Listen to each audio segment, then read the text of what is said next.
Yo les amis, j'espère que ça va bien. Aujourd'hui on va parler de Lorcana. Et oui, parce que dans pas longtemps, le chapitre numéro 2 devrait arriver chez nous. Tout ça programmé pour mi-novembre. Alors bien sûr, comme d'habitude, distribution dans les boutiques spécialisées. Donc il faut avoir une boutique spécialisée dans le coin. Et après, 15 jours après, on va l'avoir débarqué dans les boutiques moins spécialisées. Mais attention, est-ce qu'ils feront comme le chapitre 1? Ça veut dire Fnac, Cultura, Micromania. De mémoire, je n'ai vu que dans ces boutiques-là où on a eu du Lorcana. Est-ce que cette fois-ci, Ravensburger va pouvoir produire beaucoup plus de stock? Là, on n'est vraiment pas sûr, sans compter qu'ils ont déjà prévu d'autres séries. Ils veulent en sortir comme Pokémon, une série tous les 3 mois. Ça veut dire qu'en T1 2024, on devrait voir débarquer le chapitre numéro 3. Alors il y a quelques fuites, ils sont très discrets sur tout ça. Il semblerait qu'il y aura trois, on va dire, trois personnages, trois films qui seront mis en avant dans la série. On va retrouver Mulan. Alors c'est vrai qu'on avait déjà vu Mulan dans la série Lorcana premier chapitre, mais c'était pas flagrant, je crois de mémoire. Il y avait 2-3 cartes. On va regarder ça ensemble. Mais surtout, il y avait la carte promo, enfin, c'était pas une carte promo, mais qui était dans le coffret Gift Box. Je vais essayer de la trouver. Franchement, j'aurais dû noter son numéro. Je pense que vous, si ça veut, vous l'avez vu, parce que je l'ai dans la collection.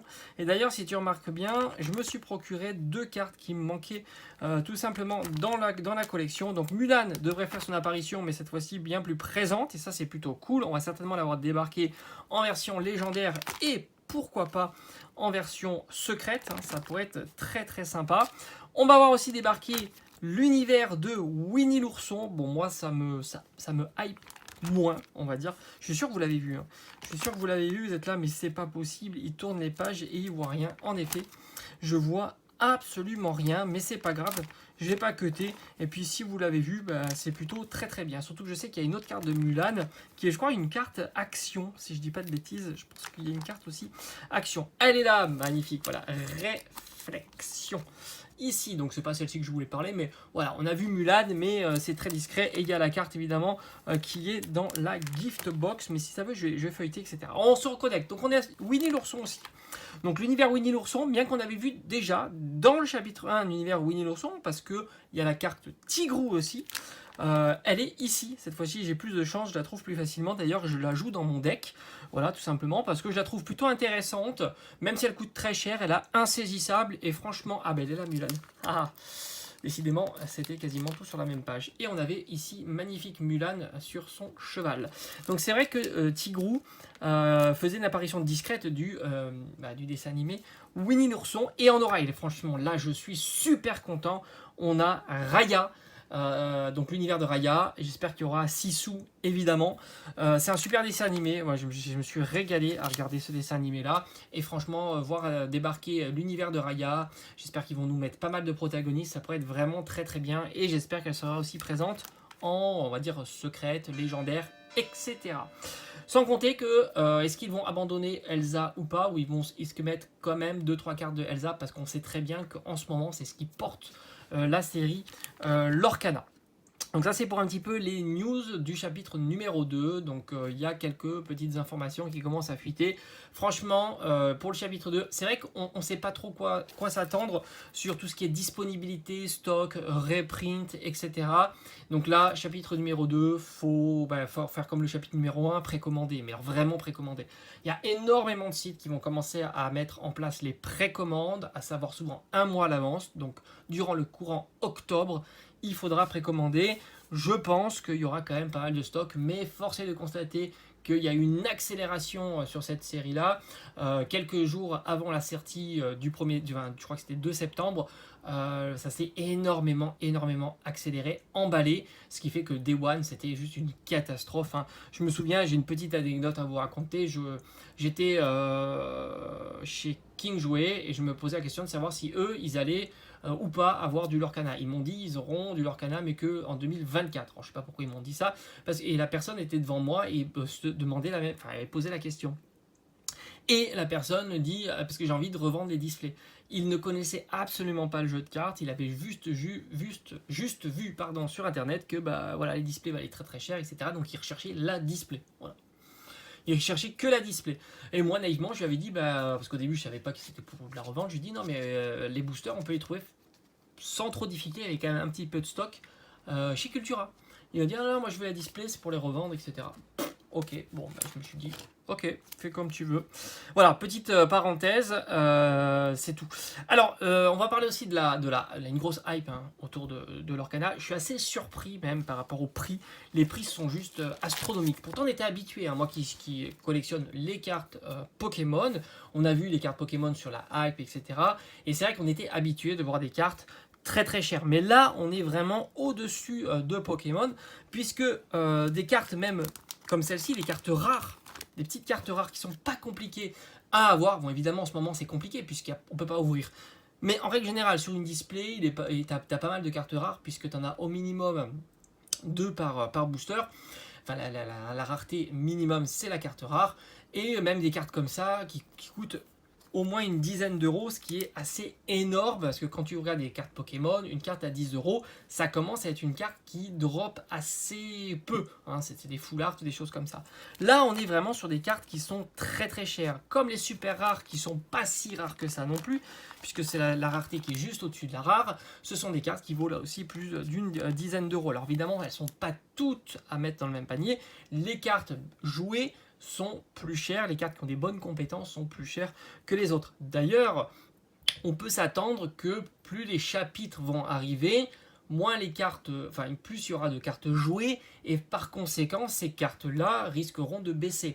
Donc il est peut-être judicieux, si tu veux essayer de compléter ta série, en plus si tu n'es pas un joueur, d'attendre un petit peu et de voir un peu comment tout ça, ça peut se tasser. Parce qu'il faut vraiment comprendre que l'Orcana, au moins du moins pour le chapitre 1, après ils vont peut-être changer la donne, je sais pas, les légendaires, cartes qui coûtent vraiment très très cher, une légendaire réponse, j'ai vu ça à 50 ou 60 euros, ce qui est énorme. Les légendaires comme ça tombent régulièrement dans les displays. Tu peux grosso modo, si tu as une display classique, en avoir au moins 5 légendaires. Une display ça coûte 140 euros au prix de sortie et tu as 5 légendaires. Donc forcément, réponse à 50 ou 60 euros, c'est très très cher. Alors évidemment, réponse c'est une très bonne carte, hein, je l'ai dit souvent, c'est une carte qui coûte pas trop cher, elle est ancrable, elle a 2 en l'or, donc ce qui te permet de progresser assez régulièrement, un 5, donc elle a pas mal de points de vie pour encaisser, mais surtout sa compétence, répand ta magie, lorsque vous jouez ce personnage, retirez jusqu'à 3 jetons de dommage de l'un de vos personnages, piochez une carte pour chacun des jetons, donc c'est vrai que c'est très puissant. Mais, comme je t'ai dit, elle sera certainement mise en concurrence avec d'autres cartes dans le chapitre numéro 2 et puis le chapitre numéro 3. Faut pas oublier que Ravensburger, normalement, s'il arrive à suivre, va produire beaucoup de chapitres par an et par conséquent, tu vas avoir le choix pour la composition de ton deck. Donc là aussi, être plutôt patient. Parce que c'est vrai que je trouve les prix le prix des cartes vraiment très très cher. Je ne parle pas des secrètes qui n'apportent rien au jeu, hein, mais juste des cartes qui apportent au jeu et à la collection évidemment. Il y a vraiment plein de cartes comme ça. Il faut savoir qu'une légendaire, c'est à peu près 20 ou 30 euros minimum pour les légendaires les plus basiques et monte très très haut. Il y a des cartes rares aussi qui sont très recherchées. Il y a des cartes super rares qui sont aussi très recherchées, comme Clochette. Alors Clochette, elle est par ici. Moi j'ai acheté 2 cartes qui me manquaient. Je le continue à compléter la série lorsque ce sont des cartes qui coûtent, on va dire, entre 50 centimes et 1 euro. Je me dis, bon, ça va, c'est pas trop cher. Ici, tu as Clochette, donc c'est une super rare. C'est une carte qui vaut quasiment 20 euros, ce qui est assez énorme. Bon, c'est vrai que sa compétence est très intéressante aussi à jouer. Ça, j'en doute absolument pas. La carte est en plus super belle. C'est très très sympa. Après, on va parler aussi des secrètes. Alors, c'est vrai que l'Orcana fait plus fort que Pokémon. Ça, on avait eu l'euphorie, la hype de Pokémon pour les 25 ans, hein, ceux qui ont connu cette période-là, c'était assez hallucinant. D'ailleurs, on est revenu un petit peu pareil, puisque les boutiques limitaient l'achat des boosters, ce qui est assez fou. C'est-à-dire que tu pouvais même pas acheter suffisamment de boosters pour pouvoir faire un deck dans certaines boutiques. Te limiter voire même à 3-4 boosters par personne. Et encore, quand ils disaient par personne, c'était pas des personnes. C'était par, je sais pas. Même par passage en caisse, ça marchait pas, parce que tu pouvais pas faire 2 passages en caisse. Enfin, si tu étais à 2, bah, ils considéraient pas que c'était multiplié par 2. Enfin, c'était un petit peu n'importe quoi. Et donc, par conséquent, c'était assez complexe, surtout ceux qui n'avaient pas eu la possibilité de les avoir avant. Et donc, c'est vrai que l'Orcana, en termes d'euphorie, fait plus fort que durant la hype Pokémon, ou alors du moins de façon équivalente. Et force est de constater que les cartes secrètes enchantées, comme ils appellent, c'est une dinguerie. J'ai eu la chance d'en avoir une. Bon, c'est pas la plus recherchée, mais elle est vraiment très jolie. Donc c'est vrai que l'effet brillant est plutôt sympa. C'est une alternative secrète. On a Mickey Mouse là, donc bandit rusé. D'ailleurs, tu retrouves les capacités de cette carte-là dans une autre carte Mickey Mouse qui est une rare ou une super rare. Donc tu vois, ça n'apporte rien au jeu d'avoir ces cartes enchantées. La différence, c'est que c'est vraiment une carte pour les collectionneurs. Donc ils ont joué sur les 2 tableaux. Les cartes, on va dire, standards qui drop régulièrement pour pouvoir constituer un deck sans trop de difficultés. Et en même temps, des cartes très très rares, très recherchées, qui va plutôt tracter le côté collection de la série et mettre la main sur des pépites. Là, de ce que j'ai pu lire un petit peu, on est sur une carte enchantée qui tomberait tous les 3-4 displays, donc tous les 70 à 100 boosters grosso modo. Et malgré tout, elle tombe assez régulièrement. Hein. Quand tu regardes Pokémon, c'est quand même... Quoi qu'il y a des cartes qui tombent aussi vite sur Pokémon, mais ça reste raisonnable d'avoir une secrète tous les 3-4 displays. Mais leurs prix se sont envolés. Les premières secrètes moins chères, elles tournent aux alentours de 200 €. Et puis je ne parle pas de Elsa. Mais on pouvait s'y attendre que Elsa soit le Dracofeu de Pokémon. Hein. C'est vraiment... d'ailleurs, Elsa... domine Dracofeu en ce moment, parce que Dracofeu est plutôt en perte de vitesse, alors que là Elsa explose tout.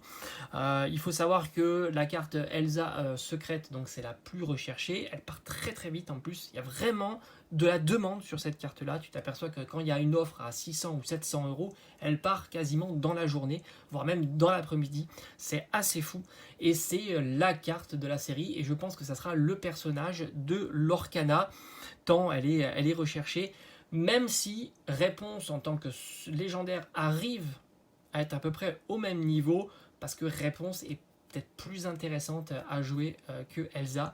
Mais les cartes qui ne sont pas à jouer, mais uniquement à collectionner, Elsa explose tous les compteurs et se retrouve vraiment satellisée. On se demande quand ça va s'arrêter, l'augmentation de ces tarifs. Surtout que tout le monde sait il pourra y avoir un réassort en T1 2024. Donc c'est quasiment pour demain.